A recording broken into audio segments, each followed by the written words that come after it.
अथ मंत्रपाठः।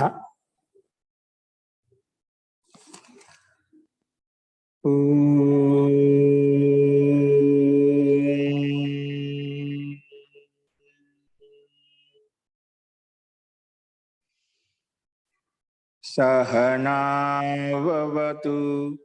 सहनौ भुनक्तु सह वीर्यं करवावहै तेजस्विनावधीतमस्तु मा विद्विषावहै। ओम शांति शांति शांति।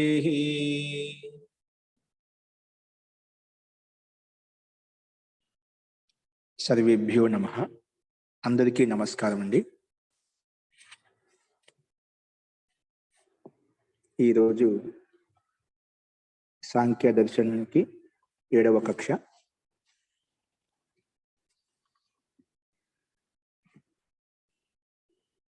నిన్న మనము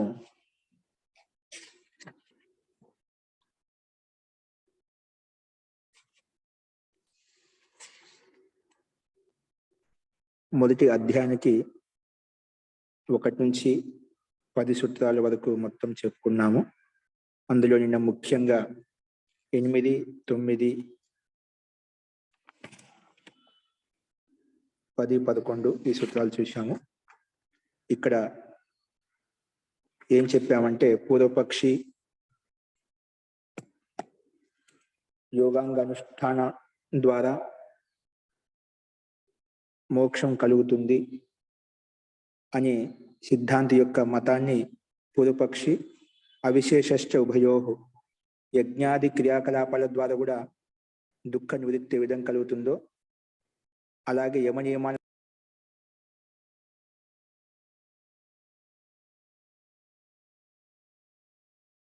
దుఃఖ నివృత్తి కలుగుతుంది.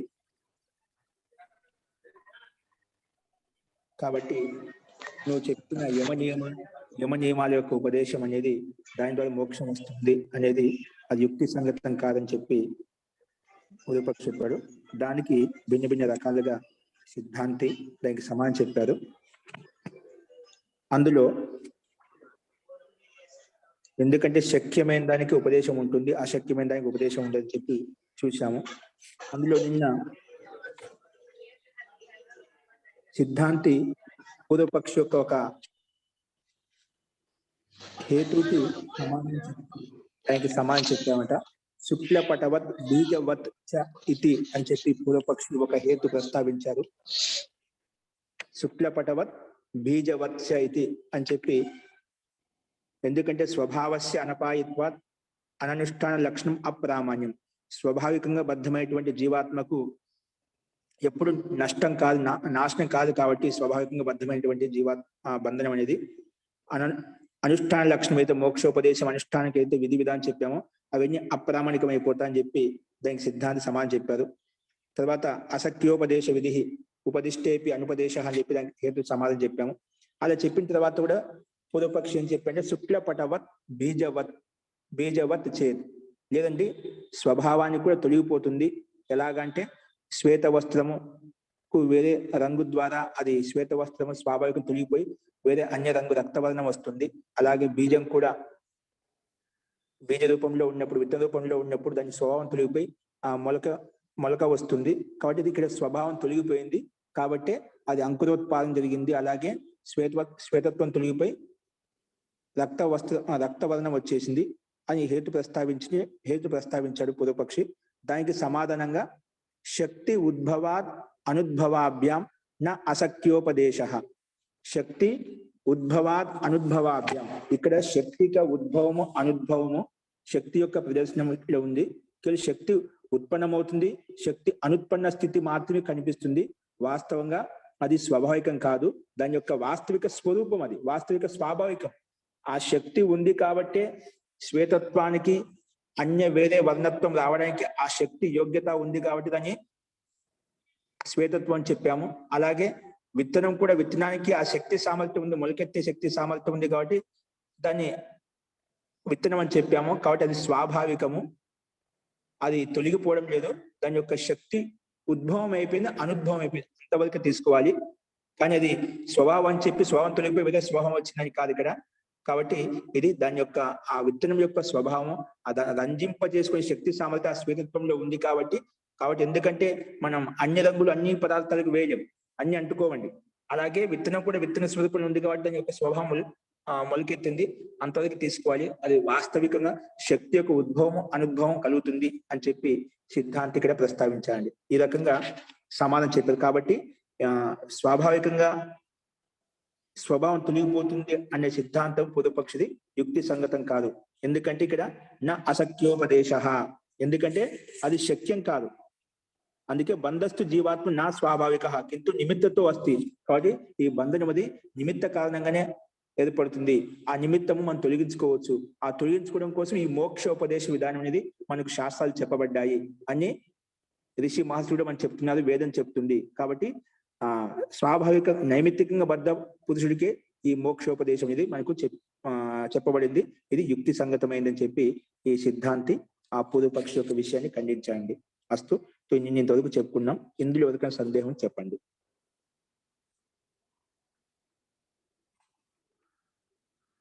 చూడండి, స్లైడ్ కనిపిస్తుంది. ఇందులో ఎవరికైనా సందేహం ఉందండి మీకు? మహోదయ, ఒక చిన్న సందేహం. కల్పన గారు చెప్పండి. నిన్న చెప్పిన దాంట్లో అనిరుద్ధ భాష్యమును విజ్ఞాన భిక్షు వీళ్ళిద్దరూ ఉద్భావ అనుద్భావ గురించి ఏం చెప్పారు? మళ్ళీ ఒకసారి చెప్తున్నారు.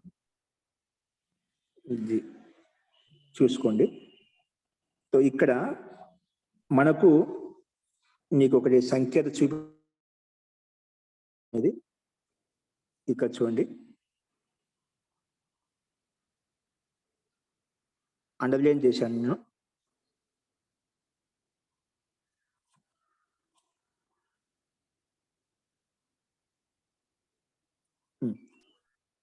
ఇక్కడ చూడండి, అండర్లైన్ చేసిన కదా, కనపడటం లేదా?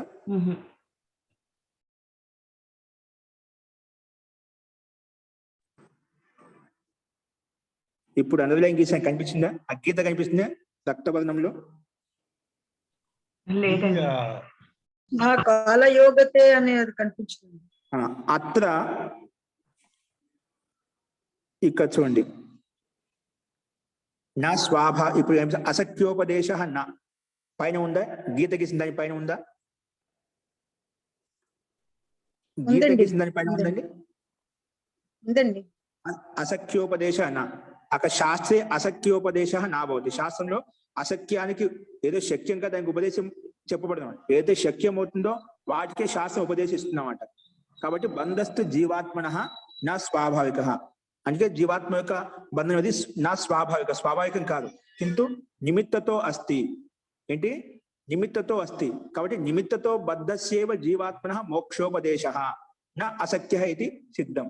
కాబట్టి అసఖ్యమైన సిద్ధి ఉండదు, శక్యమైన సిద్ధి ఉంటుందని చెప్పి పూర్వపక్ష యొక్క విషయాన్ని అక్కడ ఖండించాడు. ఇంతవరకు మనకు భాష అయిపోయింది అన్నమాట. కాబట్టి మోక్షోపదేశ విధానం అనేది అవసరము. ఎందుకంటే నైమిత్తికంగా జీవాత్మ సంసార బంధంలో బంధింపబడుతుంది కాబట్టి ఆ బంధం తొలగిపోతుంది. ఆ తొలగించుకోవడానికి యమ నియమాన్ని అనుష్ఠానం చెప్పామన్నమాట. దానికోసమే ఈ శాస్త్ర విధానము మోక్షోపదేశ విధానం అనేది మనకు చెప్పుకుంటున్నాం అని చెప్పి చూసాం. ఇంతవరకు చెప్పిన తర్వాత దాని పక్కన చూడండి, ఇది గమనించండి, ఇది అండర్లైన్ చేసేయండి. ఇక్కడ చూడండి, అత్ర అని చెప్పింది కదా, ఇక్కడి నుంచి ఆ విజ్ఞాన భిక్షు భాష్యం మీరు అడిగిన ప్రశ్న ప్రకారంగా విజ్ఞాన భిక్షు భాష్యము అనిరుద్ధ భాష్యం. అంటే ఏ విధంగా అయితే మనకు బ్రహ్మముని భాష్యం ఉందో, బ్రహ్మముని భాష విధంగా ఉందో, ఇదే విషయం మీద ఈ మహర్షి కవి రచించినటువంటి సూత్రాలను ఆధారం చేసుకుని వాళ్ళు కూడా కొంచెం ఒక భాష రచించారండి. ఎవరు? అనిరుద్ధ అనే అతను కూడా ఒక విద్వాంసుడు, విజ్ఞాన భిక్షు అని కూడా ఒక స్వామి, వాళ్ళు కూడా ఈ భాష్యం రాశారన్నమాట.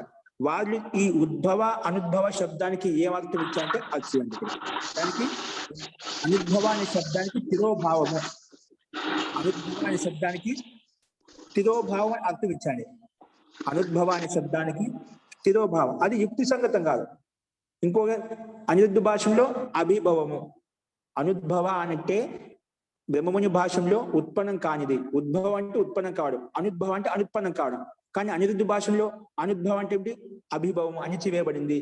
అదే విజ్ఞాన భిక్షు భాషలో తిరోభావము తొలగిపోయింది. అది వ్యతిరేకత ఉండాలి, వ్యతిరేక భావం ఉండాలి, కానీ దానికి భిన్నార్థం ఉండకూడదు. కానీ ఆ రకంగా ఇచ్చేందుకే యుక్తి సంగతం కాదు.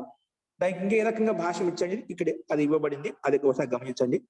అత్ర అంటే ఈ శక్తి ఉద్భవ అనుద్భవాభ్యం, ఇక్కడ ఈ సందర్భంలో అత్ర శక్తి ఉద్భవ అనుద్భవాభ్యాం,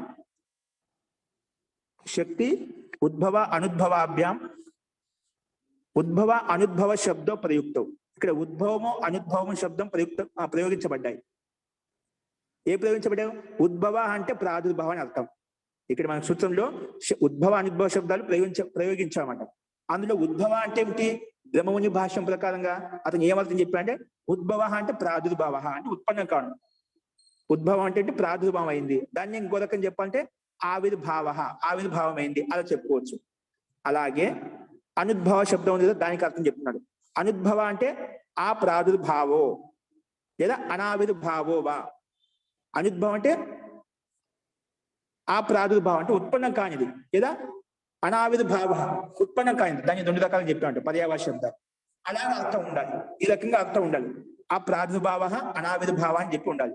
ఇది అర్థ స్వారస్యం పరిత్యజ్య, ఇటువంటి యథార్థమైన అర్థం యొక్క స్వారస్యాన్ని వదిలిపెట్టి, ఎవరు? అనిరుద్ధ భాష్యంలో, విజ్ఞాన భిక్షు భాష్యంలో ఇది అర్థ స్వారస్యం పరిత్యజ్య ఖలు అనిరుద్ధ వృత్తో, అంటే అనిరుద్ధ వృత్తి ఆయన రాసిన వృత్తిలో అనుద్భవ ఇత్యస్య అభిభవ, అనుద్భవ ఇత్యస్య పదస్య. సూత్రంలో అనుద్భవ శబ్దం ఉంది కదా, ఆ పదానికి ఏమర్థం ఇచ్చాడంటే అభిభవ, అభిభవం ఇచ్చాడు. అభిభవం అంటే ఏమిటండి? అనుభవం అంటే అణిచివేయడం. అణిచివేయడం ఎప్పుడు అవుతుంది? ఏదైనా ఒక వస్తువు ఉత్పన్నమైంది, ఒక వస్తువు ఉంది, పదార్థం అందక ఎదురుగా ఉంది అనుకోండి, దానికి అణిచివేయబడిందంటే ఒక అర్థం వస్తున్నమాట. అసలు ఉత్పన్నమే కాదు, దానికి అణిచివేయడం ఎట్లా అవుతుందండి?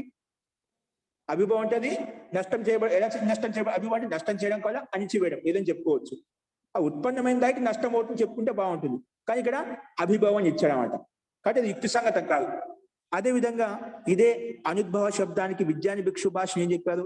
విజ్ఞాన భిక్షు భాష్య తస్యైవ తిరోభావ, అదే అనుద్భవ శబ్దానికి తస్యైవ తిరోభావ ఇది అర్థ విధాయ. దానికి ఏమైంది? తిరోభావ అంటే తొలగిపోతుంది. అంటే తిరోభావం అంటే కనిపించకుండా పోవడం అంట. ఉంటేనే కనిపించడం, ముందు ఏం దానికి కనిపించకపోవడం ఏంటి? ఏదైనా ఒక వస్తువు ఉంది, కనిపించకుండా పోయిందంటే ఒక అర్థం ఉంది. అసలు ఉత్పన్నమే కాదు, వస్తువే లేదు, దానికి కనిపించకుండా పోయిందంటే ఎట్లా చెప్తుందండి? కాబట్టి ఆ విజ్ఞాన భిక్షు భాష్యంలో, అనిరుద్ధ భాష్యంలో దానికి అనుద్భవ అనే అర్థానికి అభిభవ తిరోభావ ఏదైతే అర్థం చెప్పారో అది యుక్తి సంగతం కాదు. అదే విషయాన్ని చెప్పాడు, అది మనకు స్పష్టంగా కనిపిస్తున్నమాట. ఉద్భవం చెప్పి మన లౌకికంగా కూడా ఈ శబ్దం ఉత్పన్నమైందండి, అనుత్పన్నమైంది, ఉద్భవం అయింది, ఆవిర్భావం అయిపోయింది అని చెప్పుకుంటూ ఉంటామంట. అలా అర్థం కాకుండా సామాన్య ఉత్పన్నం కాని దానికి తిరోభావం చేసేసాడు ఇక్కడ. అదేవిధంగా విజ్ఞాన భిక్షు భాషలో కొన్ని వేరే అర్థం తీసుకెళ్ళాడు. కాబట్టి ఇది యుక్తి సంగతం కాదు, అదే విషయం చెప్పానమాట. కాబట్టి తిరోభావ ఇది అర్థం విధాయ, అర్థాన్ని చెప్పి ఇంకేం చెప్పాడంటే విజ్ఞాన భిక్షు భాష్యంలో దగ్ధ బీజాదపి అంకురోత్పాదౌ యోగి సంకల్పాత్ భవతి. ఇంకేం చెప్పండి?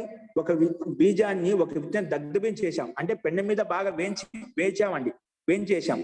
వేయించినాక అది మొలక పొలంలో వేస్తే మొలకెత్తుతుందా? అది పొలంలో వేస్తే మొలకెత్తుతుందండి?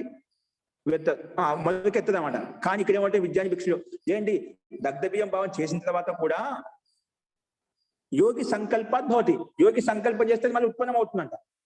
అది యోగి సంకల్పం చేస్తేనా అది ఆ దగ్ధ బీజం అటువంటి విత్తనం కూడా, పెండ మీద వేసి విత్తనం కూడా భూమి వేస్తే మళ్ళీ మొలకెత్తుంది. ఆ రకంగా యోగి సంకల్పాత్ భవతి ఇది అప్రాసంగికి యోగి సంకల్ప కల్పన కృత స ఖలు అయుక్తైవ. కాబట్టి ఈ రకంగా యోగి సంకల్ప ద్వారా అది ఉత్పన్నమవుతుంది. ఇది ఆ ప్రాసంగిక కల్పన మన ప్రత్యక్షంగా మనకు లోక ఉదాహరణ తెలుసు, లౌకికంగా మనకు తెలుసు. ఒక విత్తనము పెండ మీద వేయించిన తర్వాత మొలకెత్త మనకు ప్రత్యక్ష ఉదాహరణ, ప్రత్యక్ష అనుభవం కూడా. అటువంటి ప్రాసంగాన్ని దాన్ని అప్రాసంగికంగా చెప్పడం యుక్తి సంగతం కాదు కదా. కాబట్టి అది యుక్తి సంగతం కాదని చెప్పి బ్రహ్మముని భాష. ఎందుకంటే ఈ వీళ్ళంతా ముందు వాళ్ళు అనిరుద్ధ భాష, వీళ్ళంతా ఏంటంటే కొంచెం దగ్గర సమకాలీన వాళ్ళు ఉండొచ్చు అన్నమాట. సో వాళ్ళంతా వీళ్ళు బ్రహ్మముని భాష రచించేటప్పుడు వీళ్ళ గ్రంథాలు చదివింటారు. కాబట్టి వీళ్ళని అప్పుడు ఇది యుక్తి సంగతం కాదని చెప్పి వాళ్ళు, అందుకే వాళ్ళ టిప్పణి తీసుకొని, ఎందుకంటే ఇది కూడా ప్రసిద్ధంగా ఉన్నాయి కాబట్టి అక్కడెక్కడ చెప్పుకుంటున్నారు కాబట్టి ఈ భాషలు కూడా, అందుకే దాన్ని ఎక్కడ దోషం ఉంది ఆ దోషాన్ని ఇక్కడ ఉల్లేఖించారన్నమాట ఎవరో బ్రహ్మముని భాష్యంలో. అంటే మహర్షి ఇక్కడ బ్రహ్మముని దీన్ని వాళ్ళది యుక్తి సంగతం కాదని చెప్పారన్నమాట. కాబట్టి అప్రాసంగికి యోగి సంకల్ప కల్పన కృత స ఖలు అయుక్తైవ. అది యోగి ద్వారా సంభవం. ఎలా అవుతుందండి? నష్టమైన దానికి అది మళ్ళీ ఉత్పన్నమవుతుంది, యుక్తి సంగతం కాదు. అది నష్టమైపోయింది, భూమిలో కలిసిపోయింది, మళ్ళా మిట్టితో తయారైపోయి మళ్ళీ ఒక విత్తనంగా తయారైపోతుంది, అది ఏమన్నా తయారైతే అది వేరే విషయం. కాబట్టి అప్రాసంగికం. ప్రాసంగిక కాదు. దగ్ధ బీజమైంది నష్టమైనటువంటి బీజం మళ్ళీ ఉత్పన్నం కావడం అంటే సహజం కాదు, వాస్తవికం కాదు. ఇది లోక విరుద్ధం కూడా. కాబట్టి ఇది యుక్తి సంగతం కాని చెప్పి నిషేధించాడు. కాబట్టి మళ్ళీ దానికి అర్థం ఏంటి, మరి ఏముండాలి చెప్పి. ఇక్కడ నహి శబ్దం ఉంది కదా, నహి అంటే కొట్టేసుకోండి, తప్పు, అది తప్పు పడింది. ఇక్కడ కృతాశాఖలు అయుక్త ఇవ అని చెప్పాం కదా, ఇక్కడ నహి అనేది అది రౌండప్ చేసుకోండి, తప్పది. అనుద్భవ శబ్ద ఉద్భవ శబ్దస్య ప్రతియోగి. అనుద్భవ శబ్దం అనేది ఉద్భవ శబ్దానికి ప్రతియోగి. ఉద్భవము అనుద్భవము, ప్రాదుర్భావము అప్రాదుర్భావము, ఆవిర్భావము అనావిర్భావం, ఇవి వ్యతిరేక పదాలు. సుఖ దుఃఖాలు ఏ విధంగా ఉంటాయి, లాభ నష్టాలు ఏ విధంగా ఉంటాయి, అలాగా ఇవి ప్రతియోగి శబ్దాలు అన్నమాట. అందుకే అనుద్భవ శబ్ద ఉద్భవ శబ్దస్య ప్రతియోగి. అదేవిధంగా ఉద్భవ అస్తు ఉద్భవం అంటే ఏంటి? ప్రాదుర్భావ లేదా ఆవిర్భావోవా భవతి. ఉద్భవం అంటే ప్రాదుర్భావం లేదా ఆవిర్భావం చెప్పుకోవచ్చు, పర్యావరణ శబ్దాల కింద చెప్పానమాట. ఉద్భవం అంటే ఉద్భవస్తు అంటే ప్రాదుర్భావ లేదా ఆవిర్భావోవా భవతి. అదేవిధంగా అనుద్భవ ఇత్యస్య తత్ ప్రతియోగిన అర్థేన భవితం. అదేవిధంగా అనుద్భవ శబ్దానికి కూడా ఏమవుతుంది? అనుద్భవం అంటే అనావిర్భావ, ఆ ప్రాదుర్భావం, అది అర్థం వస్తుంది. కాబట్టి అట్లా ప్రతియోగి శబ్దం ద్వారా యుక్తి సంగతం అవుతుంది. కాబట్టి అందుకే అనుద్భవ ఇత్యస్య తత్ ప్రతియోగిన అర్థేన భవితం. అది ప్రతియోగి అర్థం ద్వారా ఉండాలన్నమాట, ప్రతియోగి అర్థం ద్వారా చెప్పుకోవాలి. కానీ నాహి అభిభవ తిరోభావ వా తత్ ప్రతియోగి. కానీ తత్ ప్రతియోగి అర్థం కాకుండా అభిభవ తిరోభావ తత్ ప్రతియోగి. కానీ అభిభవం తిరోభావం ప్రతియోగి. ఉద్భవ శబ్దానికి అభిభవ అని ప్రతియోగి శబ్దం కాదండి.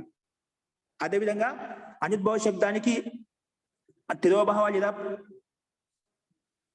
తిరోభావ లేదా అభిభవ అనే అర్థం ఇది ప్రతియోగి శబ్దం కాదు, ఇది ప్రతియోగి శబ్దం కాదు. కాబట్టి నువ్వు చెప్పిన యుక్తి సంగతం కాదు. నహి అభిభవ తిరోభావ వా ప్రతియోగి శబ్దం. అనుద్భవ శబ్దానికి ప్రతియోగి శబ్దం కాదు. ఏది? తిరోభావం. నువ్వు చెప్పిన తిరోభావం అనేది అభిభవం, అభిభవం అనేది ప్రతియోగి శబ్దం కాదు. ఉత్పన్నమైన దానికి అభిభవం అవుతుంది, ఉత్పన్నమైన దానికి తిరోభావం అవుతుంది, కనిపించకుండా పోతున్నావు అంట. నువ్వు అది ఉత్పన్న స్థితి చూపించకుండా డైరెక్ట్ గా తిరోభావము అభిభవం చెప్పేస్తున్నావు. కాబట్టి అది ప్రతియోగి శబ్దం కాదు. కానీ ఏంటి మరి? ప్రాదుర్భూతస్యాపి కేనచిత్ బాధకేన భవతి అభిభవ. కానీ ప్రాదుర్భూతస్యాపి ఏదైతే ఉత్పన్నమైందో, ప్రాదుర్భూతస్యాపి కేనచిత్ బాధకేన, ఏదో ఒక వస్తువు ద్వారా పదార్థం ద్వారా, కేనచిత్ బాధకేన బాధకత్వం ద్వారా భవతి అభిభవ, దానికి అభిభవం అవుతుంది. ఏదైతే ప్రాదుర్భూతమైందో అది అభిభవం అవుతుంది, అది నష్టం అవుతుంది, అది అణిచివేయబడుతుంది. అభిభవ ఏ తిరోభావ, ఉత్పన్నమైన వస్తువు అయితే ఉందో దానికి అణిచివేయబడడం జరుగుతుంది, నష్టం చేయడం జరుగుతుంది, లేదా అది కనిపించకుండా చేయడం జరుగుతుంది అన్నమాట. అంటే ఉత్పన్నమైన వస్తువుకే అభిభవం తిరోభావం ఉంటాయి, అది అర్థము, అది అర్థం తీసుకోవాలి. కాబట్టి అది కూడా కేనచిత్ బాధకేన భవతి అభిభవ తిరోభావం, ఏదో వేరే పదార్థం చేత అభిభవం కానీ తిరోభావం జరుగుతుంది అంటే కనిపించడం, నష్టం కావడం లేదా కనిపించకపోవడం కానీ జరుగుతుంది. కాబట్టి అత్ర శక్తేర్ ఉద్భవో అనుద్భవ ప్రతిపాదిత. కాబట్టి శక్తి సూత్రంలో శక్తిక ఉద్భవం అనుద్భవం అంటే ఆ ఉత్పన్నమైన శక్తి దాంట్లో ఉంది, ఇంకా ఉత్పన్నం కాలేదని ఆ శక్తి యొక్క ప్రదర్శన చూపిస్తున్నాం, అంటే శక్తి యొక్క విషయాన్ని ప్రతిపాదిస్తున్నాం, అంత అది తీసుకోవాలి, ఆ అర్థం తీసుకోవాలని చెప్పి బ్రహ్మముని భాష్యంలో ఇక్కడ ఉల్లేఖించాడు. కాబట్టి అత్ర శక్తి ఉద్భవో అనుద్భవ ప్రతిపాదితే, అది ప్రతిపాదించబడుతుంది. తస్మాత్ అందువలనే తయో కల్పన అయుక్త. కాబట్టి నువ్వు చేసిన కల్పన అనేది యుక్తి సంగతం కాదు. ఏ కల్పన చేశావు అంటే ఉద్భవ అనే శబ్దానికి తిరోభావ అభిభవ అని చెప్పిన అర్థం ఏదైతే ఉందో అది యుక్తి సంగతం కాదు. ఇంకేం విజ్ఞాని భిక్షుభాషను చెప్పారు, లేని దగ్ధ బీజం అయిపోయిన తర్వాత కూడా అది మళ్ళీ యోగి సంకల్పం చేస్తే మళ్ళీ ఉత్పన్నం అవుతుంది అనేది కూడా యుక్తి సంగతం కాదు. కాబట్టి ఇది అనిరుద్ధ భాషలో విజ్ఞాని భిక్షు భాషలో ఇది రెండు శబ్దాలకు అర్థము భిన్న రకంగా ఇచ్చాడు. యుక్తి సంగతమైన అర్థం కాదు, ప్రకరణానుకూలంగా కాదు. ఇది ప్రకరణానికి విరుద్ధం, పూర్వపద ప్రసంగం అది విరుద్ధంగా ఉందన్నమాట. అది పూర్వ ప్రసంగానుసూలంగా లేదు అని ఆ విషయాన్ని ఉల్లేఖించారు అన్నమాట. కొన్ని విషయాలన్నీ వాళ్ళు స్వీకరించండి, కొన్ని చోట్ల ఇలాంటి అయుక్తమైనటువంటి ప్రతిపాదన అక్కడెక్కడ కనిపిస్తుంది అన్నమాట. మిగతావన్నీ కూడా సిద్ధాంత అనుకూలంగానే ఉన్నాయి, అన్ని అలా అని కాదు. కాబట్టి ఎక్కడెక్కడ అక్కడ విరుద్ధమైన అర్థం ఇచ్చారో అటువంటి ఉల్లేఖాలను కూడా ఈ బ్రహ్మముని భాషల్లో మధ్య మధ్య చెప్పుకుంటూ వెళ్తూ ఉంటదండి. ఇది దీని యొక్క తాత్పర్యం అండి. ఇది కల్పన కాదు, ఇది అర్థం ఏంటండి? ముఖ్య తాత్పర్యం కేవలము విజ్ఞాన భిక్షు భాష్యంలో అనువృద్ధ వృత్తిలో ఇక్కడ మన సూత్రంలో ఉన్నటువంటి ఉద్భవ శబ్దానికి అభిభవ, ఉద్భవ అనుద్భవ శబ్దానికి అభిభవ తిరోభావ అని ఇచ్చామన్నమాట. అంటే అభిభవం అంటే ఉత్పన్నదానికి అభిభవం అవుతుంది, తిరోభావం అవుతుంది. వాళ్ళు మనకు ఉత్పన్న స్థితి చూపించకుండా డైరెక్ట్ గా అభిభవం తిరోభావం చెప్పారన్నమాట. అనుద్భవ అనే శబ్దానికి అనుద్భవం అంటే ఉత్పన్న కాని, ఉత్పన్న కాని దానికి అభిభవం అంటున్నారు ఇక్కడ. ఉత్పన్న కాని అనుద్భవ అంటే ఉత్పన్న కానిదని చెప్పాను. దానికి డైరెక్ట్ గా అభిభావం అంటే ఏంటి? ఉత్పన్నమే లేదు, స్థితి లేదు, దానికి అభిభావం అని చెప్పడం, తిరోభావం అంటే కనిపించకపోవడం చెప్తున్నాం. అది యుక్తి సంగతం కాదని చెప్పి ఈ బ్రహ్మముని భాష్యంలో దాన్ని ఉల్లేఖించి చెప్పారండి. అస్తు, ధన్యవాదాలు మహోదయ, అర్థమైంది. ఓకే, ఇంకా ఇందులో ఎవరికైనా సందేహాలు ఉన్నాయండి ఇప్పుడు నేను చెప్పిన విషయంలో? సో మనకు ఇంతవరకు అంటే పరమ లక్ష్యం అంటే ముక్తి అని చెప్పుకున్నాం. పరమ లక్ష్యం అంటే మూడు దుఃఖాలను అత్యంత నివృత్తి చేసుకోవడమే జీవాత్మ యొక్క ముఖ్య లక్షణం. దానికి సమాధానంగా లేదండి దృష్ట సాధించడం మనకు ముక్తి దుఃఖ నివృత్తి చేసుకోవచ్చు అంటే అవి తాత్కాలికంగా ఏంటివి, కొంతవరకు నీకు దుఃఖాన్ని ఉపశమనం చేస్తాయి, మళ్ళీ ఉత్పన్నం అవుతాయని చెప్పుకున్నాం. మళ్ళీ పురుషార్థం చేయడం ఎందుకంటే ఇది ఏ విధంగా ఆకలి దప్పికలు తీర్చుకుంటామో అలాగా కొంతవరకు ఉపశమనం అవుతుంది, కానీ కొన్ని గంటల వరకు ఉపశమనం అవుతుంది, కానీ అత్యంత అన్య దుఃఖాలు అదే విధంగా దూరం చేసుకోవచ్చు, అంతవరకు పురుషునికి ప్రయోజనమే. కానీ అత్యంత నివృత్తి కలదు, దుఃఖాలు అత్యంత నివృత్తి కావు అని చెప్పుకున్నాం. ఎందుకంటే అన్ని సంభవం కావు కాబట్టి. ఈ లోకంలో కనిపించే దృష్ట సాధనం చేత దుఃఖాలు పూర్తిగా తొలగించుకోవడం సాధ్యం కాదు, పూర్తిగా సంభవం. కొన్ని దుఃఖాలు వస్తే కొన్ని ఉపశమనం చేసుకుంటాం, అత్యంత దుఃఖ నివృత్తి కలదు. కాబట్టి మనకి ఈ విషయంలో శాస్త్రంలో చెప్పిందన్నమాట. ఉత్కర్షాదపి మోక్ష సర్వోత్కర్ష శృతి అని చెప్పి వేద ప్రమాణాలు చెప్పామంట. ఎందుకంటే మోక్షం నుండి సుఖం అత్యంత ఉత్కృష్టమైంది. ఈ సమాజంలో ఈ లోకంలో ఏవైతే ఉత్కర్షం కలుగుతుందో యజ్ఞ యాగాది కర్మల ద్వారా కావచ్చు, ఏదైనా కావచ్చు, అవి పుణ్య విశేషం వల్ల కలిగే పుణ్య స్వర్గ విశేషం కలుగుతుంది, అంతవరకు ఓకే. కానీ పురుషార్థం పురుషుడికి ప్రయోజనమే, కానీ అత్యంత దుఃఖ నివృత్తి కలగదు అని చెప్పి మనం చెప్పుకున్నాము. దానికి 2 సార్లు చెప్పుకున్నాము. యజ్ఞ యాగాల ద్వారా దుఃఖ నివృత్తి కలుగుతుంది, దానికి ఖండించి సిద్ధాంతి లేదండి యమ నియమాల ద్వారా సిద్ధమవుతుంది, దానికి పూర్వపక్ష ఖండించడమాట. ఉభయో అవిశేష అని చెప్పి దానికి సమాధానంగా నా స్వభావత బద్ధస్య మోక్ష సాధనోపదేశిది, నువ్వు స్వాభావికంగా జీవాత్మ బంధించబడింది అంటే మోక్షోపదేశం చెప్పడం వ్యర్థం అవుతుందండి. ఎందుకంటే నువ్వు స్వాభావికంగా బంధించబడిన స్వభావం ఎప్పుడు నష్టం కాదు, స్వభావం ఎప్పుడు తొలగిపోదు. మనం చెప్పిన అగ్నిలో ఉష్ణత్వం అనేది ఎప్పుడు తొలగిపోదు, నీటిలో శీతలత్వం ఎప్పుడు తొలగిపోదు. కాబట్టి అనుష్ఠాన లక్షణం ఏది చెప్పేవన్నీ అప్రామాణికం అయిపోతాయి. శాస్త్రం ఉపదేశం చెప్పిందంటే అది ఖచ్చితంగా ఏదైతే శక్యం అవుతుందో అదే ఉపదేశిస్తుంది. శాస్త్రం చెప్పినా ఏదైతే సంభవం అవుతుందో దానికి ఉపదేశిస్తుంది, అసంభవం చెప్పదు. కాబట్టి నా అసఖ్య ఉపదేశ విధి ఉపదిష్టేపి అనుపదేశ, అది ఒకే ఉపదేశం. అసఖ్యమైన ఉపదేశించాము, అది వ్యర్థం అవుతుందన్నమాట, వ్యర్థ వార్తాలాపం అవుతుంది. కాబట్టి ఇది రకం చెప్పాము. ఆయన కూడా మళ్ళీ శుక్ల పటవత్ బీజవత్ దానికి పూర్వపక్షం సమాధానం ఇస్తే అది కూడా లేదండి. శక్తి ఉద్భవ అనుద్భవాభ్యం నా అసఖ్యోపదేశ, శక్తికి ఉద్భవం అనుభవం చూపిస్తున్నాం అంతవరకు, కానీ అక్కడ శక్తి ప్రదర్శన విశిష్టమైన స్వభావం తొలగిపోవడం లేదన్నమాట. దాని యొక్క స్వభావం అది, దాని యొక్క వృత్తి అది. బీజం ఉత్పన్నం అవుతుంది కాబట్టి అది బీజం అంటున్నాము. అది శ్వేతత్వం అనేది రక్త వర్ణంలోకి వస్తుంది కాబట్టి దానికి ఆ శక్తి సామర్థ్యం ఉంది కాబట్టి దానికి ప్రతిపాదిస్తుంది అన్నమాట. కాబట్టి శక్తికి ఉద్భవం ప్రాదుర్భావం మాత్రమే కనిపిస్తుంది, శక్తికి ఉద్భవం ప్రాదుర్భావం మాత్రమే కనిపిస్తుంది అని చెప్పి ఈ సూత్రం ద్వారా సిద్ధాంతి పూర్వపక్షికి సమానం చెప్పాడనమాట. ఈ మాటకు ఈ రకంగా సమానం చెప్పిన తర్వాత సిద్ధాంతి చెప్పిన మాటలకు పూర్వపక్షి స్వీకరించాడు. సరే అండి, జీవాత్మ స్వాభావికంగా బద్ధమైంది, నైమిత్తికం ద్వారా బద్ధమైంది అలాగే అనుకుందాం. అది దానికి కోసం మనకు మోక్షోపదేశ విధానం అవసరము, శాస్త్రోపదేశం విధానము అవసరం చెప్పి స్వీకరించాడు అన్నమాట. ఇంతవరకు అస్తు. ఇందులో ఎవరికైనా సందేహం చెప్పండి.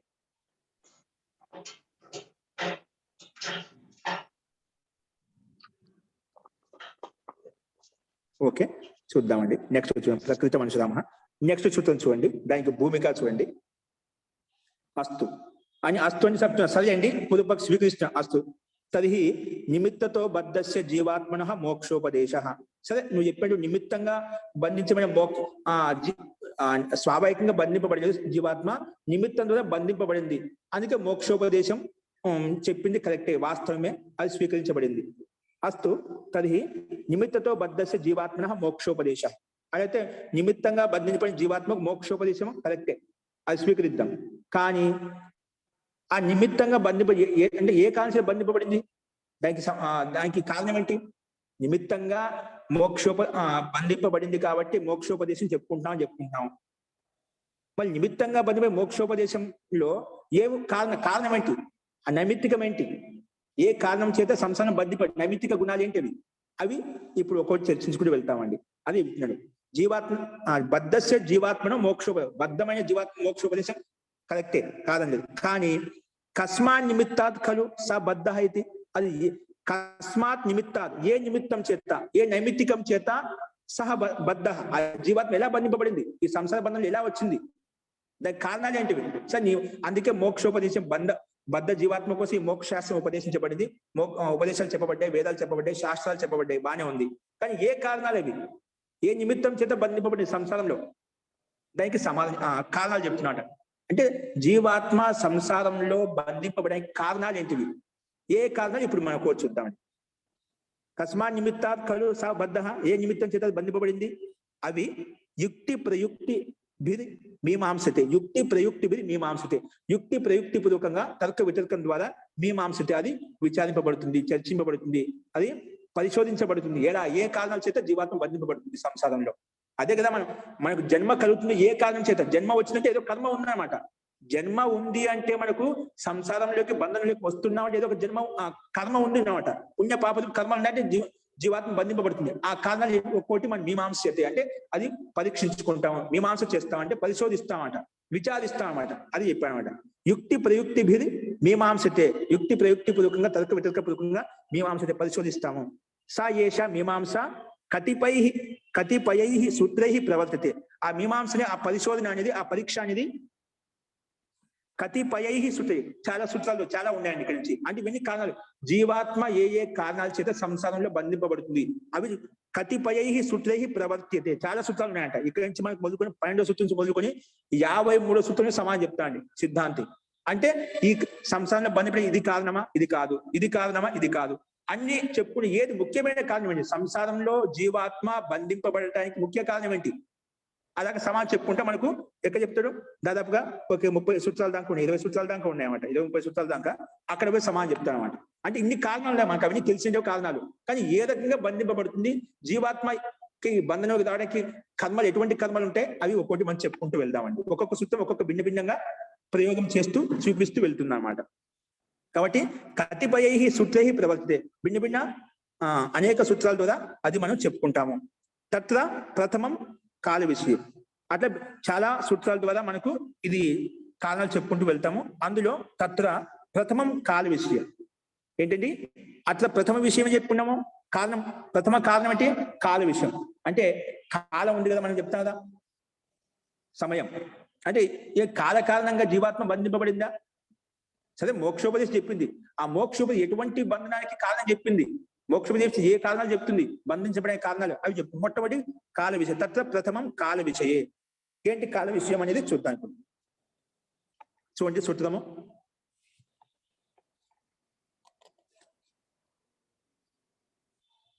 జీ లక్ష్మి గారు స్లైడ్ మళ్ళీ వెళ్ళిపోయించండి. వస్తు చూడండి, నా కాలయోగతో వ్యాపినో నిత్యస్య సర్వ సంబంధాత్. సూత్రం ఏంటండి, నా కాలయోగత నా ఎందుకు, వ్యాపినో నిత్యస్య సర్వ సంబంధాత్, వ్యాపినో నిత్యస్య సర్వ సంబంధాత్ అని చెప్పి ఇది సూత్రం చెప్పామట. అంటే కాలయోగత జీవాత్మ బంధింపబడలేదు, కాల కారణంగా మనకు, అంటే మనకు ఈ భూతకాలం, వర్తమాన కాలం, భవిష్యత్తు వేరే కాలాలు ఏమి ఉండవు. అంటే ఏ కాలం ద్వారా బంధింపబడింది, ఇది అనాది కాలం నడుస్తూ ఉంది కాబట్టి బంధింపబడిందండి. అందుకే కాల కారణము జీవాత్మ బంధింపబడడానికి, ఎందుకు ఈ అనాది కాలం నుంచి కాలం నడుస్తూనే ఉంది కాబట్టి అని ఒక హేతు చూపిస్తున్నాడు. కాల కారణంగా ఏమైనా బంధింపబడిందా, అందులో కాదు, జీవాత్మ కాలయోగం కారణంగా బంధింపబడలేదు. నా కాలయోగం కారణంగా బంధింపబడలేదు. ఎందుకు, వ్యాపినో నిత్యస్య, వ్యాపినో ఎందుకంటే ఈ కాలం వ్యాపి అండి, అంటే అన్ని చోట్ల వ్యాపించి ఉంది. ఏ విధంగా అయితే పరమాత్మ అన్ని చోట్ల కణకణంలో వ్యాపించి ఉన్నాడో, ఆకాశం ఏ విధంగా అన్ని చోట్ల కణకణంలో వ్యాపించి ఉందో, ఈ కాలం కూడా ఎప్పుడు ఉంటుందండి. కాలం అనాది కాలం నుంచి ఈ సృష్టి నడుస్తుందని చెప్తుంటా కదా, అనాది కాలం నుంచి బ్రహ్మాండం ఉందని చెప్తుంటామట.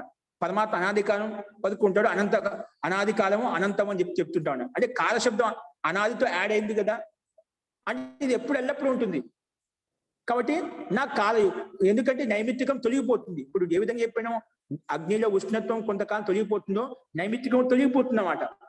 దాని ఆలంబన వచ్చి తొలగిపోతుంది. కాబట్టి ఒకరు జీవాత్మ కాల కారణత సంసార బంధంలో బంధింపబడితే కాలయోగతతో అయితే బంధింపబడలేదు జీవాత్మ, అది నిషేధించాడు. ఎందుకంటే వ్యాపినో నిత్యస్య, ఇది అన్ని చోట్ల వ్యాపించి ఉండి ఇంకా నిత్యమైంది, ఇంకా సర్వసంబద్ధ అన్ని పదార్థాలతో సంబద్ధం అవుతుంది. కాబట్టి ఎల్లప్పుడూ ఏ పదార్థం తీసుకోండి ఎల్లప్పుడూ కాలం యొక్క యోగం ఉంటుందన్నమాట, అన్నిటితో సంబంధం ఉంటుంది అని ఇక్కడ ఈ సూత్రం ద్వారా ప్రస్తావించారు. అది భాష్యంలో చూద్దాం. చూడండి, ఒక్కొక్క శబ్దాన్ని తీసుకొని వ్యాఖ్యానిస్తారు. మొట్టమొదటిగా కాలయోగత నా, ఇచ్చిన హేతు కారణానికి సమానం చెప్తున్నా. మొట్టమొదటి ఏంటి, కాలయోగత నా అంటే కాల సంబంధాత్ స జీవాత్మ నా బద్ధ, కాల కారణంగా జీవాత్మ బంధింపబడలేదు. జీవాత్మ ఎలా బంధిస్తుంది కాలం చెప్తున్నాడు. కాలయోగత, ఒకవేళ కాలయోగత బంధింపబడింది అనుకుంటాం, ఇలా కాలయోగత కూడా కాలానికి సంబంధంతో కూడా ఈ జీవాత్మ బంధింపబడలేదు. కాల సంబంధ సా జీవాత్మ నా బద్ధ, జీవాత్మ బంధింపబడలేదు.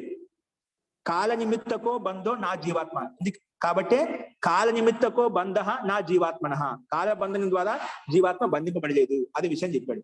యత, ఎందుకు బంధింపబడలేదు, వ్యాపిన నిత్యస్య సర్వ సంబంధ. తర్వాత పదం తీసుకునే ఒక 3 పదాలు తీసుకునేది ఇక్కడ.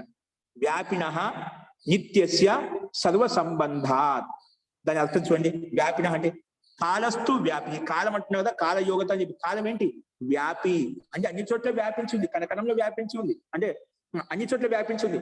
ఏ విధంగా పరమాత్మ వ్యాపించి ఉన్నాడో, ఆకాశం ఏ విధంగా వ్యాపించి ఉందో అది వ్యాపి అన్నమాట.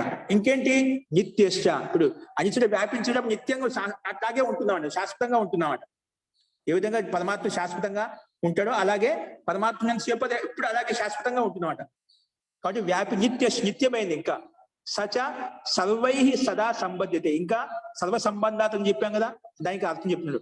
సచ అది కాలం అనేది సర్వై సదా సంబద్ధ్యతే అంటే అన్ని పదార్థాల చోట అన్ని కాలాల్లో అది వ్యాప్తమై ఉంటుంది, సంబద్ధమై ఉంటుంది. ఈ కాలం అనేది ఎప్పుడు ఉంటుందన్నమాట. సర్వై సదా సంబద్ధ్యతే, అన్ని చోట్ల అన్ని పదార్థాలతోటి సదా ఎల్లప్పుడు సంబద్ధ్యత సంబద్ధంగా ఉంటుంది. కాబట్టి వ్యాపిన సర్వ సంబంధవత పదార్థాత్ ఖలు విమోక్షో అనుపపత్తి. కాబట్టి వ్యాపిన అన్ని చోట్ల వ్యాపించి ఉంది, సర్వ సంబంధవత పదార్థ అన్ని పదార్థాలతో సంబద్ధయుక్తమైంది కాబట్టి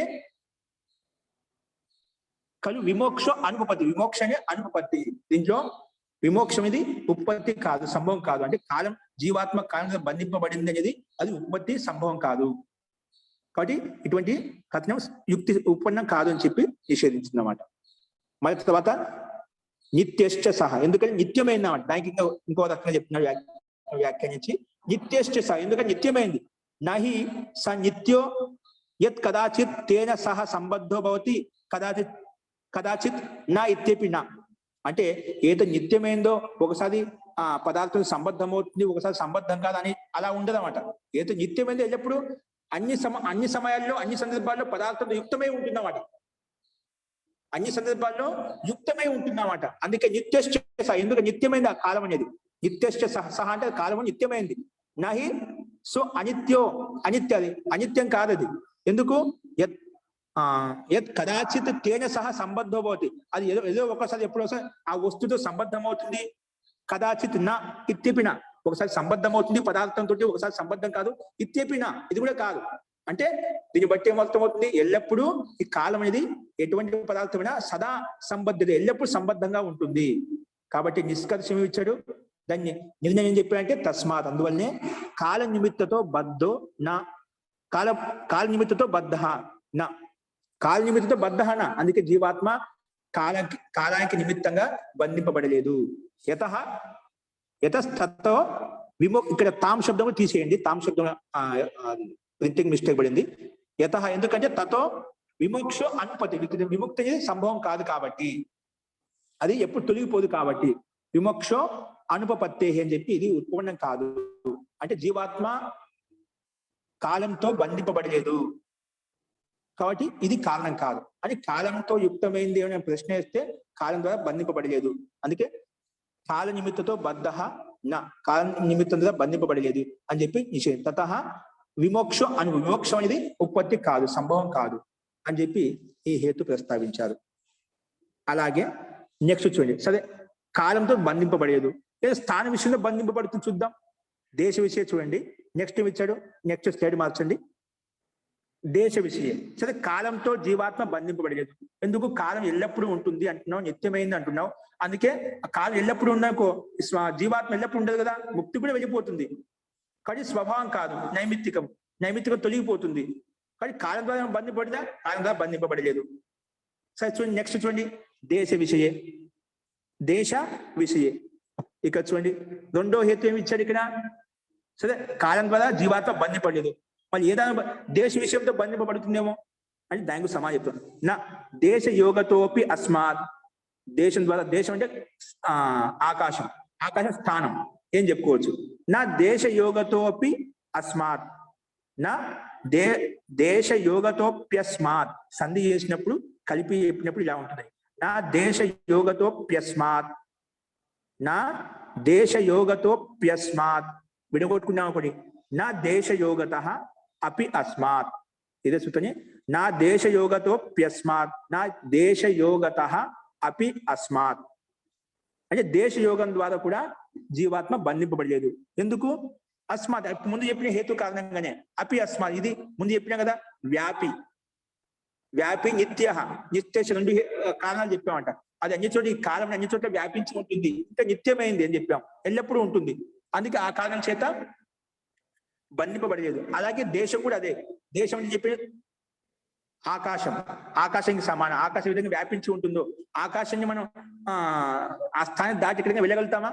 ఎక్కడికి వెళ్ళాము, ఎప్పుడు ఉంటుందన్నమాట.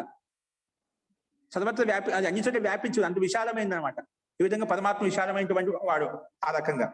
కాబట్టి దీనికి ఈ సమానం చెప్పే దేశ యోగంతో కూడా జీవాత్మ బంధింపబడదు. అదే విషయాన్ని భాషను చూడండి. దేశ యోగతో అపి నా, దేశం అంటే ఏమిటి? దేశో అత్ర ఆకాశ దేశ. దేశం అంటే ఏమిటి? ఆకాశ దేశ. ఆకాశం నుంచి వ్యాపించింది కదా, కాబట్టి దేశం అంటే దేశో అత్ర ఆకాశ దేశ. అదే విషయం చెప్పారు. ఇంకా ఆకాశ దేశ, ఆకాశ దేశ రూప, ఆకాశ రూప దేశ సంబంధాత్ అపి నా జీవాత్మ బద్ధ. ఆకాశ దేశ రూప ఏంటండి? ఆకాశ రూప దేశ సంబంధాత్, ఆకాశ రూప దేశ సంబంధాత్ అపి నా జీవాత్మ బద్ధ. ఆకాశ రూప దేశం ఏదైతే ఉందో ఆ దాంతో సంబంధం కాదంట, దాంతో కూడా జీవాత్మ బంధింపబడలేదు. ఎందుకు? యద్ ఆకాశ దేశాత్ తస్య విమోక్షో ఉపదేశ స్యాత్, అంటే ఆకాశం ద్వారా బంధింపబడి దానికి ఉపదేశం చెప్పొచ్చు అన్నమాట. కానీ యద్ ఆకాశ దేశాత్ తస్య విమోక్షోపదేశ స్యాత్, కానీ జీవాత్మ దాంతో ఆకాశ దేశం బంధింపబడలేదు. కుతః? ఎందుకంటే అస్మాత్ పూర్వోక్తాదేవ హేతుర్ వ్యాపినో నిత్యస్య హి ఆకాశ దేశస్య.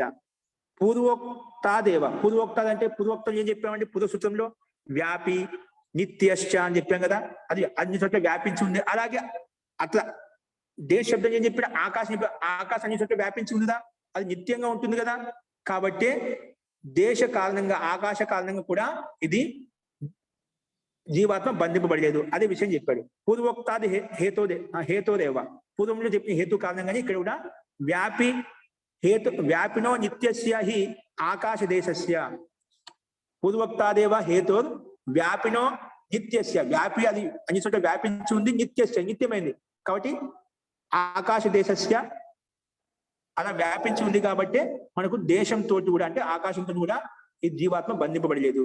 నాహి వ్యాపినో నిత్యా స్యాత్ విమోక్షో కదాచిత్, ఎందుకంటే వ్యాప్తమైనటువంటి నిత్యమైనటువంటి జీవాత్మకు కదాచిత్ విమోక్షో నా, ఎప్పుడో ఒకసారి విముక్తి కలుగుతున్నది, అది సంభవం కాదు. ఎందుకంటే ఆకాశం కూడా నిరంతరంగా వ్యాపించి ఉంటుంది, అన్ని చోట్ల ఉంటుంది కాబట్టి, నిత్యంగా ఉంటుంది కాబట్టి దేశం అనే హేతు కూడా అది యుక్తి సంగతం కాదని చెప్పి చెప్తూ ఉంటాం.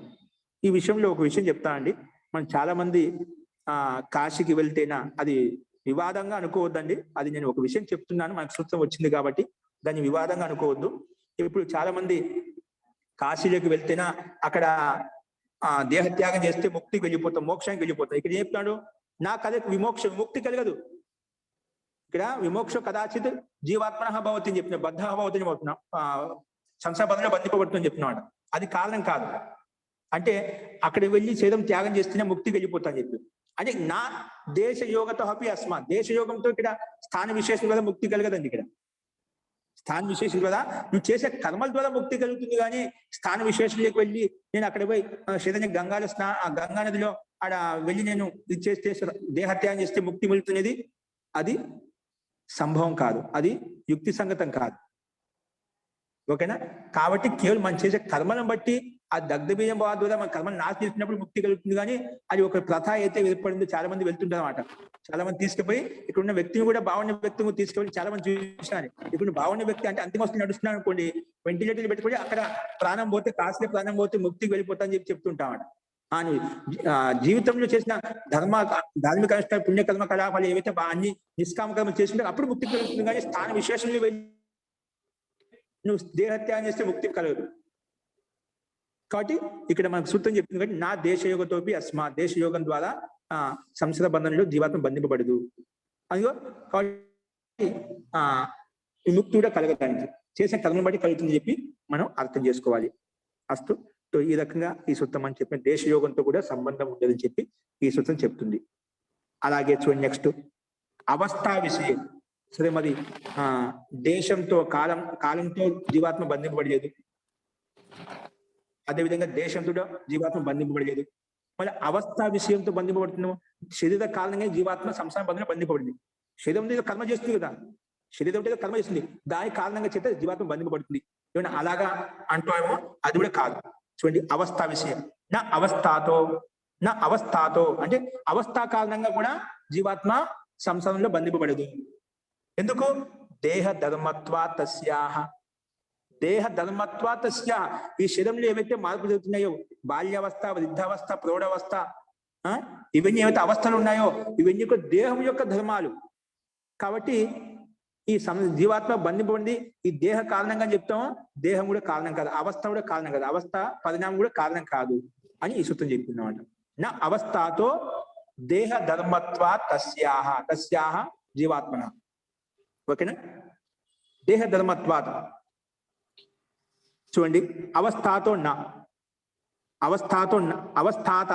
నా ఏంటి చూడండి. బాల్య యౌవన వార్ధక్య అవస్థాతో నా జీవాత్మ బద్ధ. బాల్యావస్థ కారణంగా, యౌవనావస్థ కారణంగా, వార్ధక్యం అంటే వృద్ధత్వ కారణంగా, అంటే వార్ధక్యం ప్రౌఢావస్థకు తీసుకోవచ్చు. వార్ధక్య అవస్థతో నా జీవాత్మ బద్ధ. ఈ దేహం ఉంది కానీ బాల్యావస్థ, వృద్ధావస్థ, ప్రౌఢావస్థ ఇవన్నీ అవస్థలు ఉన్నాయి కదా, ఈ పరిణామాల వల్లనే జీవాత్మ సంసారంలో బంధింపబడుతుంది. అలాగంటేమో అది కూడా కాదు. నా జీవాత్మ బద్ధ. ఈ అవస్థ కారణంగా జీవాత్మ బంధింపబడలేదు. నా జీవాత్మ బద్ధ, జీవాత్మ బంధింపబడలేదు. మరి కుతః ఎలా బంధింపబడిందండి? ఎందుకు బంధింపబడలేదు? కుతః తస్యాహ దేహ ధర్మత్వ, జీవాత్మకి తస్యాహ దేహ ధర్మత్వ, తస్యా జీవాత్మకి తస్యాహ బాల్యాది రూపాయ అవస్థాయాహ ఖలు దేహ ధర్మత్వాది. ఇవి తస్యాహ బాల్యాది అంటే యౌవన వార్ధక్యం ఏది చెప్పేది. బాల్యాది రూపాయాహ అవస్థాయాహ ఖలు దేహ ధర్మాత్మ. ఇవన్నీ కూడా దేహంలో జరిగే క్రియాకలాపాన్ని. ఇవి దేహం యొక్క పరిణామం. దేహం ఉంది కాబట్టి జన్మ తీసుకున్నాం కాబట్టి ఇవి క్రమంగా పరిణామం. ఎందుకంటే సత్వగుణము, రజోగుణము, తమో గుణం ఈ గుణాలతో మనం తీసుకున్నాం కాబట్టి ఈ గుణాలు ఎల్లప్పుడూ పరివర్తన చెందుతూ ఉంటాయండి, మార్పు చెందుతూ ఉంటాయండి. అవస్థా పరిణామ కారణంగా ఇవన్నీ మార్పు చెందుతుంది. యోగ దర్శనం కూడా చెప్పుకున్నాం. అవస్థా పరిణామం మారుతూ ఉంటున్నాం అన్నమాట. అందుకే బాల్యావస్థ నుంచి యౌవనావస్థ, ప్రౌఢావస్థ, వార్ధక్యావస్థ, అవస్థ పరిణామాలు మారుతూ ఉంటాయి. ప్రతి క్షణంలో మార్పు జరుగుతూ ఉన్నాయన్నమాట. కానీ ఈ కారణం ఇది దేహం యొక్క ధర్మం, ఇది ఆత్మ యొక్క ధర్మం కాదు. ఆత్మ దీని కారణంగా దేహ కారణంగా బంధింపబడలేదు. ఆత్మ దేహ కారణంగా బంధింపబడలేదు అని చెప్పి ఇక్కడ హేతు ప్రస్తావించే సిద్ధాంతి. అస్తు. ఎందుకు? దేహేహి అంటే దేహంలోనే బాల్యాది అవస్థ పరిణామం అవతిష్టతే. దేహేహి బాల్యాది పరిణామం అవతిష్టతే. దేహ అంటే దేహంలో బాల్యాది అవస్థ, బాల్యావస్థ, యౌవనావస్థ, ప్రౌఢావస్థ చెప్పుకున్నదా. బాల్యాది అవస్థ పరిణామం అవతిష్టది. ఈ దేహంలో దేహంలో పరిణామం అనేది ఎక్కడ అవుతుంది? దేహంలో మార్పులు వస్తాయి, జీవాత్మలో మార్పులు రావడం లేదు. జీవాత్మలో మార్పులు వస్తాయి. ఏమన్నా శరీరంలో ఈ బాల్యావస్థ వృద్ధావస్థ రాగానే మనకి జీవాత్మ ఏమైనా మార్పులు వస్తాయి. అట్లా వృద్ధావస్థ వస్తుంది, ప్రౌఢావస్థ, వార్ధక్య వస్తుంది ఏమన్నా మనం భగవద్గీత చెప్పుకుంటాం. జీవాత్మ ఇది ఎప్పుడు కూడా దాన్ని ఎటువంటి మార్పు జరగవు. దాంట్లో ఘటన బడిన అంటే అది సూక్ష్మ అయిపోవడము, స్థూలంగా అయిపోవడము, రుగ్నంగా అయిపోవడము, లేదంటే దానికి దీర్ఘశీల అవస్థ కావడం. జీవాత్మకు ఎటువంటి మార్పు రావన్నమాట. జీవాత్మ ఎల్లప్పుడూ స్థిమితంగా ఉంటుంది, ఎల్లప్పుడూ ఒకే విధంగా ఉంటుందన్నమాట. మనకు అన్ని శాస్త్రాలు చెప్తున్నాయి. భగవద్గీతలో మనకి విశేషంగా 2వ అధ్యాయం ఇది చెప్తున్నాడు. జీవాత్మకు ఇప్పుడు ఎండ, వాన ఇవన్నీ కూడా దాన్ని ఏం చేయలేవు. ఏంటి సూత్రం ఏంటి, శ్లోకం ఏంటి?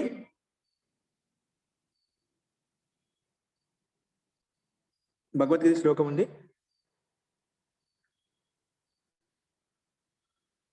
అసలు చెప్తా అండి, కంఠంలో ఉంది, రావడం లేదు. సో అంటే ఎటువంటి ఇప్పుడు తలవారుతోటి దానితోటి మనం ఏమి ఖండించలేము, దాన్ని ఏం చేయలేము. అని జీవాత్మ ఎల్లప్పుడు ఒకే విధంగా ఉంటున్నమాట.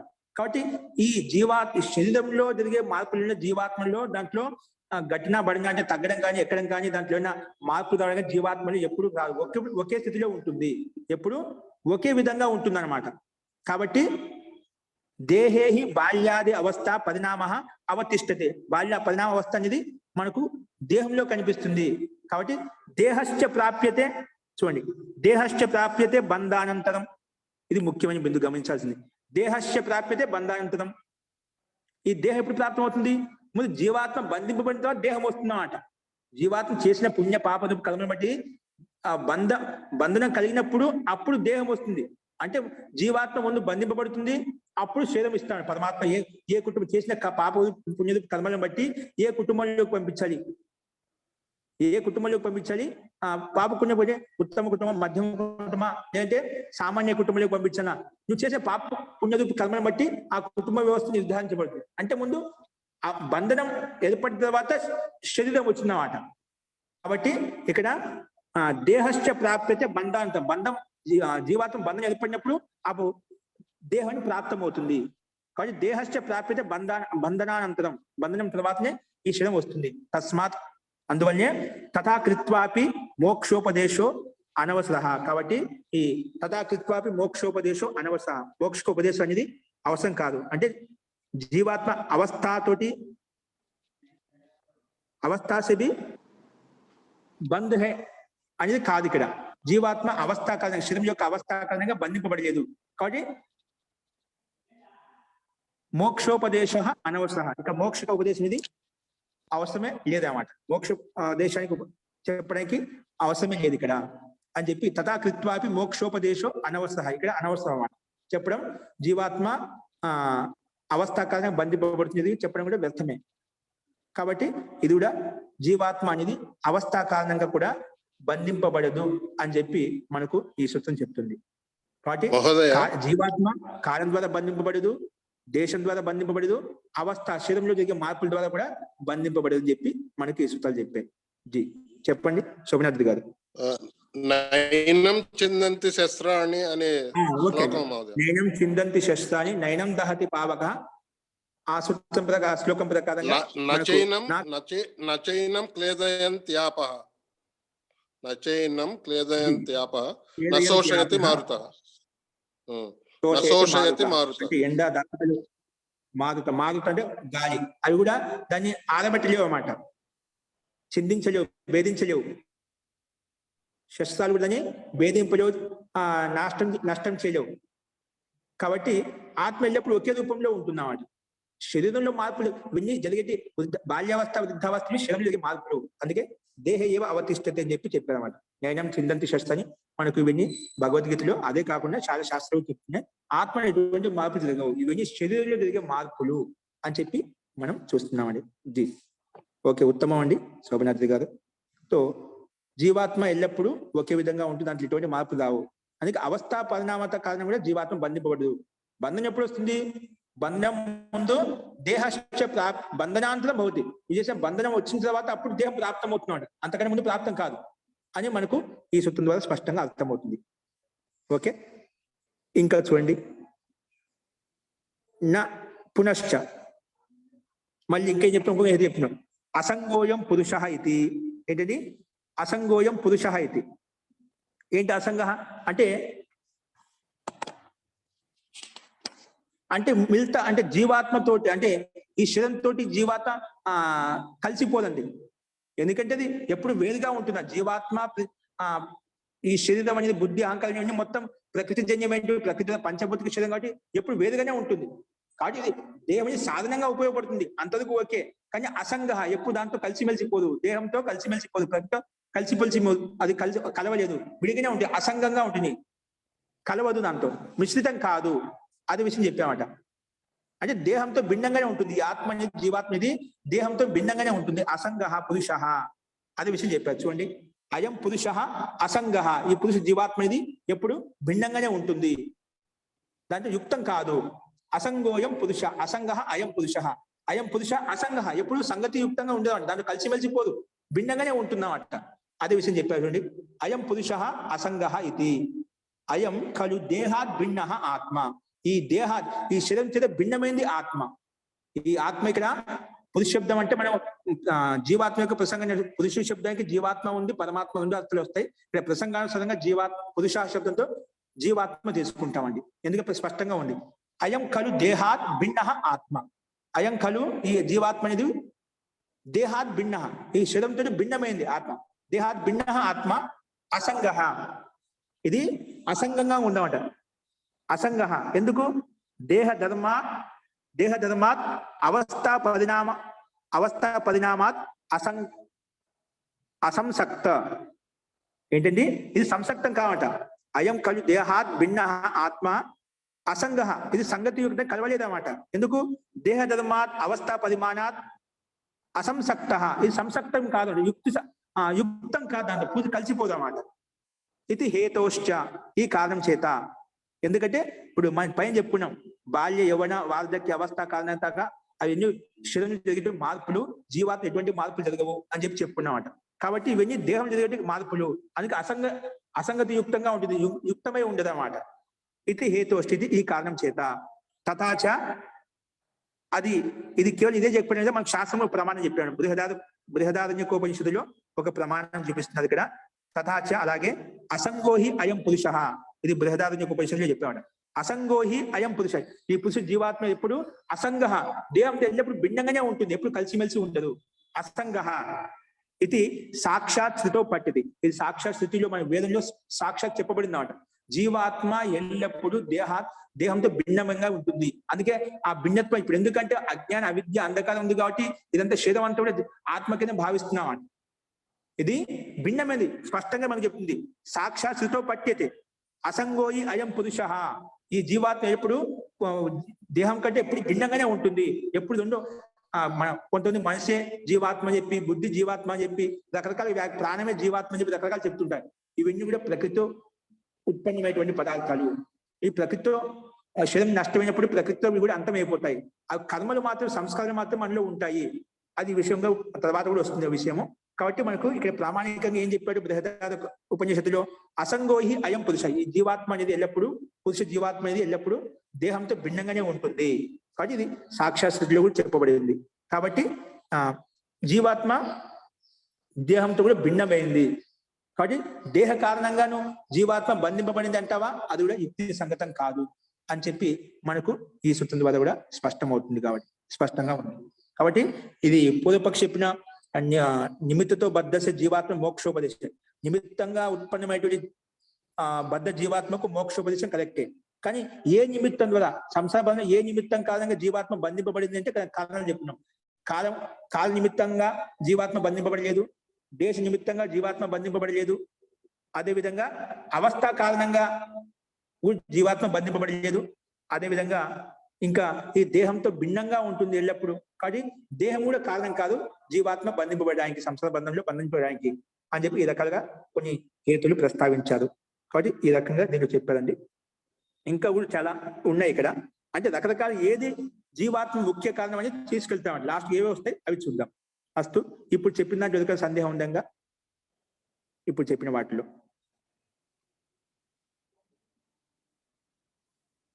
ఓకే అండి. అస్తు, ఇక్కడ ఒక విషయం వచ్చిందిగా చెప్తాను. చాలా మంది ఇప్పుడు కాశీలోకి వెళ్తేనా అది నా దేశ యోగా తప్పి అస్మాత్ అని చెప్తాం కదా, అక్కడ ముక్తి కలుగుతుంది అని చెప్పి వింటూ ఉంటారు. అది ఇది ఎంతవరకు మీరు దాన్ని సమంజసంగా అనుకుంటున్నారు? మీలో ఉన్నది అటువంటి అభిప్రాయం కలిగిన వాళ్ళు? ఓకే, ఏదైనా దాంట్లో హేతు ప్రమాణం ఉంటేనే మనకు అట్లా ఉందని చెప్పి కొంతమంది మనకు, అంటే కొంతమంది ఎక్కడొకటి వచ్చిందామండి ప్రమాణం ప్రాణులు ఎక్కడ వింటామంట. అటువంటిది మీలో ఒకసారి ఆలోచించండి, దాని గురించి ఒక విషయం అవసరమైతే చర్చించవచ్చు ఎట్లా అని చెప్పి. సో ఏదైనా ప్రామాణికంగా ఉంటేనే మనకు అది ఒకసారి చూడండి.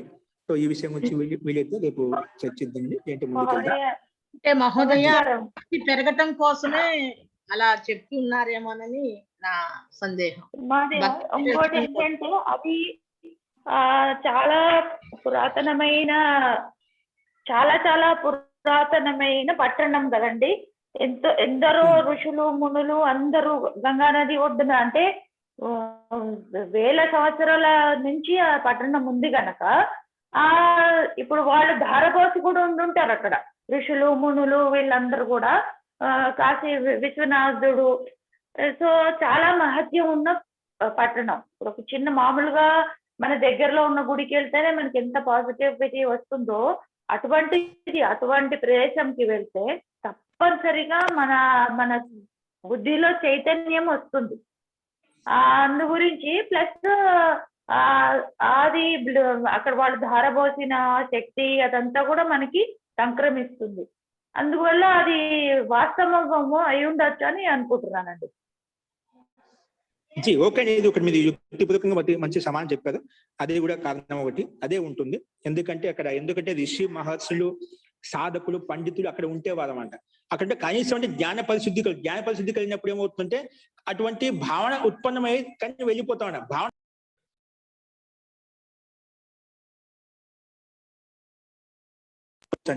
అదే ఈ విషయం మీద మనం చర్చిద్దాం.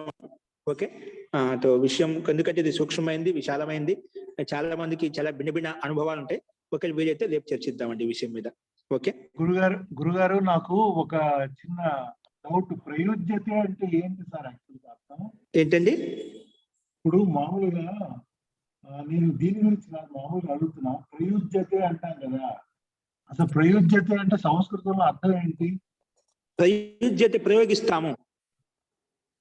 సరే జీ ఓకే అండి. ఇంకా మీకు ఏమైనా సందేహాలు ఉంటే కొంచెం మెసేజ్ పెట్టచ్చు. రేపు చర్చిద్దామండి. ఏ విషయం మీకుంటే రేపు శంకా సమాధానంలో మనం ఆలోచిద్దామండి. అస్తు. మంత్రపాఠ.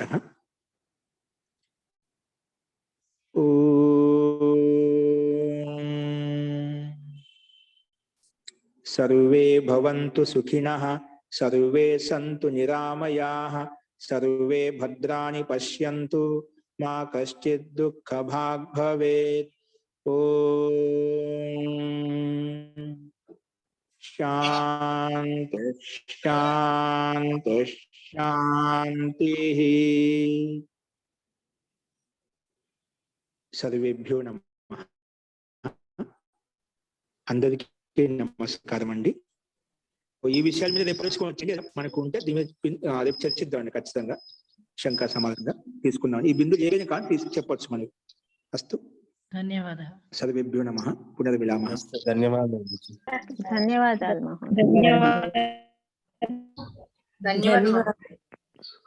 నమస్తే ఆచార్య. జై నమస్తే అండి.